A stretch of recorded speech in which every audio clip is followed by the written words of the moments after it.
Udah pernah saya bikin restoran yang modalnya tinggi dan itu nggak berhasil. Saya pernah juga usaha yang kecil-kecilan tapi malah lumayan jalan. Jadi ya memang secara garis besar sejauh ini memang itu banyak belajarnya lah, gitu ya, dari focusing di satu industri ini gitu. Nah kebetulan memang di tahun 2018 kita bikin satu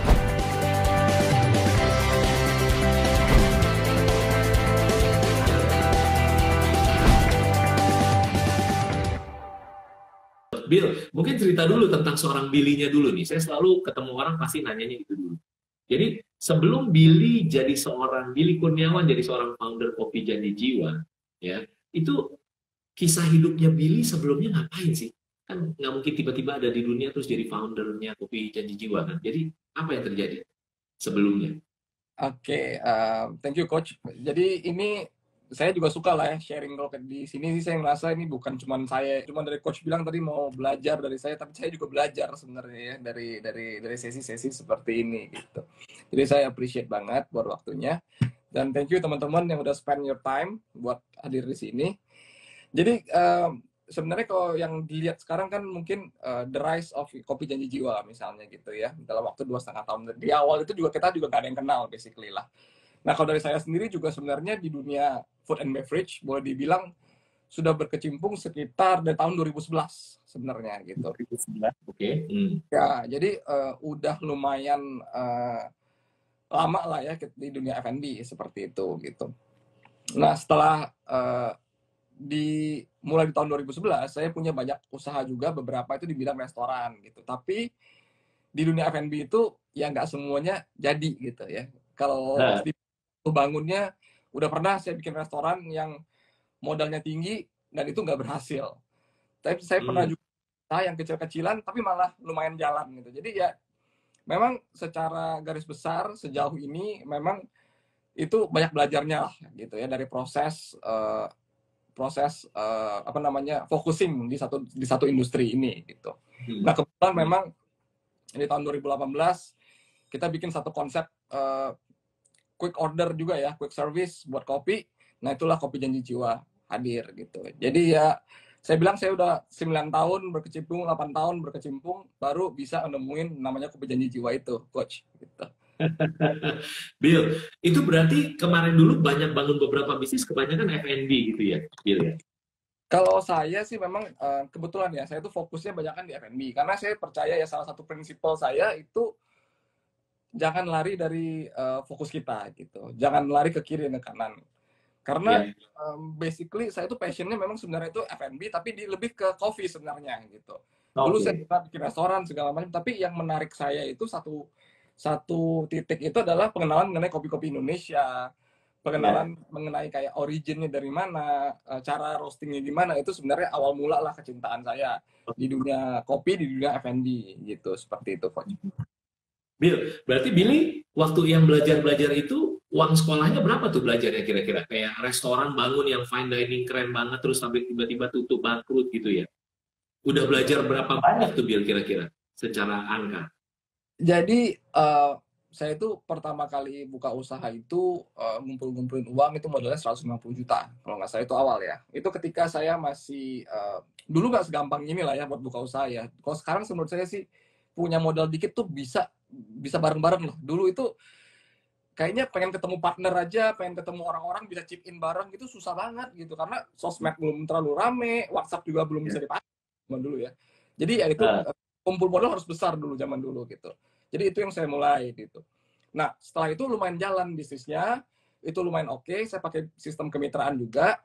Nah datanglah offer buat bisnis lain gitu. Ada yang bukan F&B yang gagal juga, tapi ada juga datang bikin restoran gitu. Wah menarik kayaknya nih. Udah pernah pengalaman, pengen Fine bikin. dining restorannya atau gimana? Saya sih bukan fine dining, lebih ke konsep restoran ya. Tapi modalnya itu hampir saya keluar uang hampir sudah 1 M lah kira-kira itu dari restoran.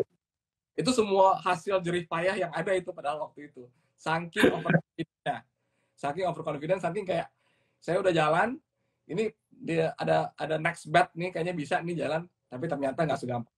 Memang karena Waktu itu masih muda ya, perjalanan bisnis juga masih muda ya. Jadi nggak pernah ada orang bilang, you tuh jago di satu ini, you sudah jalanin selama ini, you udah jago. Nggak ada katanya namanya seperti itu, coach. Artinya apa tuh, Bill? Berarti lu tuh udah jago dalam satu bidang ini, tapi artinya bilang nggak ada yang kayak gitu. Artinya apa tuh buat Bill? Lifelong learning itu penting sekali, karena sekarang buat saya itu adalah belajar terus gitu, karena kita tuh bisa jadi relevan, bisa jadi irrelevan gitu. Sebenarnya sekarang pun itu saya belajar banyak dari generasi baru, malahan bukan cara yang lama yang kita pakai gitu. Kalau ngerasa sekarang mungkin secara fundamental iya ya, cuman secara relatif kita punya skill banyak tapi kita nggak tahu cara ngomong ke customer, kita nggak tahu cara ini kepada orang, kan susah ya, nggak nyambung, akhirnya itu bakalan terjadi gitu. Jadi saya selalu bilang ya, ini mungkin saya bisa sharing sedikit mengenai fundamental, tapi secara garis besar saya sendiri banyak belajar, apalagi generasi muda sekarang hebat-hebat, coach. Iya, betul banget. Pasti kita harus belajar terus ya, kalau nggak jadi dinosaurus pastinya ya. Betul. Bill, berarti kehidupan Billy sebelum 2011 tuh ngapain? Jadi saya pernah juga dulu kerja itu sebentar di advertising ya. Dulu sekarang Mulan Lo ya, advertising sebenarnya gitu. Jadi sebelum itu saya lulus kuliah gitu. Jadi memang dari awal, dari dulu suka usaha sih, suka cari duit gitu. Apa aja di duit. Suka cari duit, bukan suka duit tapi ya, suka cari duit. Beda tuh ya. Prinsip saya sih kalau duit itu nggak usah dicari, tapi ketika melakukan usahanya itu akan ada hasilnya, itu hasilnya di sana gitu. Karena menurut saya kita harus equip dengan diri kita itu opportunity, looking for the opportunity. Kita harus tahu cara mengolah opportunity itu. Itu tuh lebih berharga daripada uangnya sendiri gitu. Ya, karena quick doesn't mean that you know how to continuously make it kan gitu ya, seperti itu. Itu sih saya. Jadi waktu lagi kuliah tuh udah mulai jualan-jualan gitu, Billy itu. Jadi saya memang sih hoki dapat kesempatan sekolah di luar gitu. Tapi di sana mulai dulu saya pernah trading pakai eBay buat beli ini, buat beli itu, jual beli gitu. Jadi yang kayak ya bisa kita bilang side hustle lah zaman dulu ya. Jadi kayak harus gitu. Karena saya ingat banget dulu pas zaman saya SMP atau apa, itu orang tua saya pengen beli handphone, nggak dikasih sama orang tua kan, nggak boleh gitu. Akhirnya nggak tahu jualan apa, akhirnya bisa beli sendiri. Nah, jadi itu juga salah satu spirit gimana kayak saya merasa kayak ya kalau if you want to do something, you want something gitu, you bisa dapat kok. Cuman you harus kerja aja to get that gitu. You harus terus find ways actually to get that gitu. Itu sih prinsip. Wow, berarti dari SMP pun tanda kutip lah ya, udah coba cari jualan untuk dapat apa yang mau, handphone lah waktu itu misalnya gitu ya, Bill. Udah jiwa dagangnya, jiwa entrepreneurship-nya udah ada gitu. Tapi kalau zaman saya cuma beli handphone, tapi saya lihat anak-anak zaman sekarang itu luar biasa, bisa beli mobil, bisa beli rumah, luar biasa saya bilang anak-anak zaman sekarang. Betul.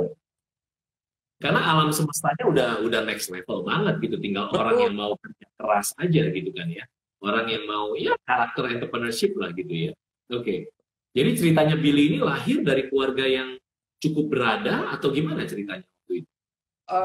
Kalau saya sih cukup ya, coach ya. Maksudnya saya nggak pernah komplain. Kebetulan sekolah bisa, usaha juga ada modal gitu ya. Kemarin ada bantuan modal juga buat yang awal gitu. Tapi di satu sisi saya kan lahirnya memang dari kota kecil. Saya lahir dari kota Padang, basically. Jadi saya dari kecil pun sudah merantau lah gitu. Jadi sudah terbiasa hidup sendiri. Dan tapi didikannya adalah ya harus kerja dulu baru dikasih sesuatu. Itu sih yang menjadi kayak selalu kayak nggak gampang lah buat saya buat dapetin apa yang saya mau gitu. Jadi saya harus kreatif sendiri gitu. Nah, kadang orang yang karena kondisi situasi ya, coach ya. Jadi ya situasi yang memang harus mencari, ada juga situasi kayak saya kayak pengen apa-apa ya harus cari sendiri, harus ini sendiri, kadang nggak selalu dapat iya gitu kan dari sana.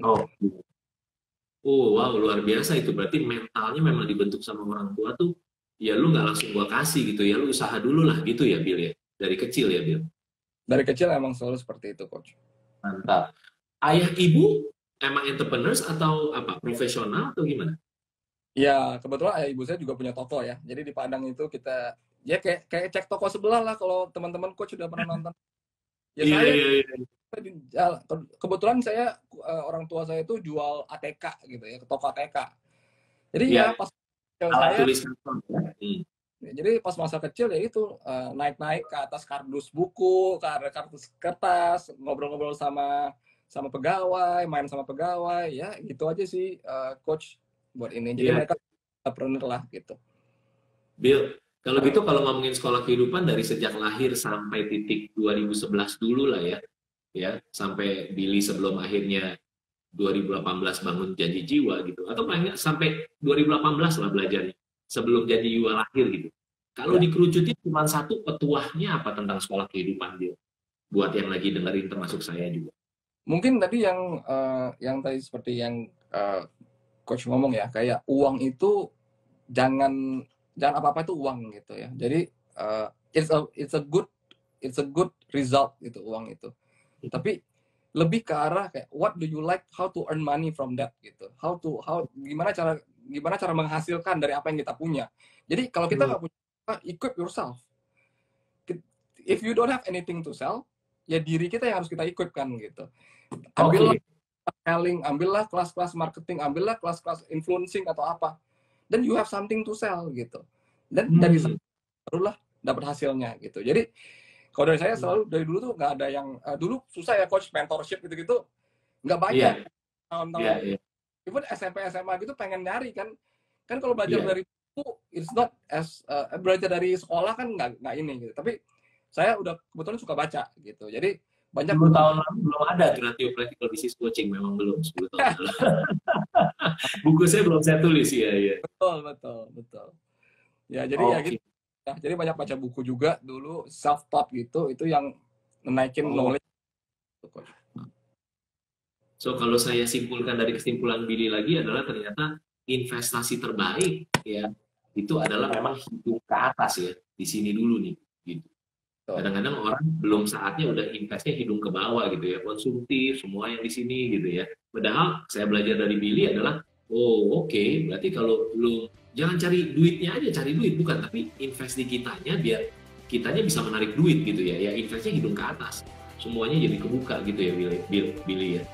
Ya itu salah satu, ya itu maksudnya salah satu prinsip yang saya jalanin lah ya, karena ya nanti hasil nggak pernah mengkhianati ya, kerjaannya kok gitu.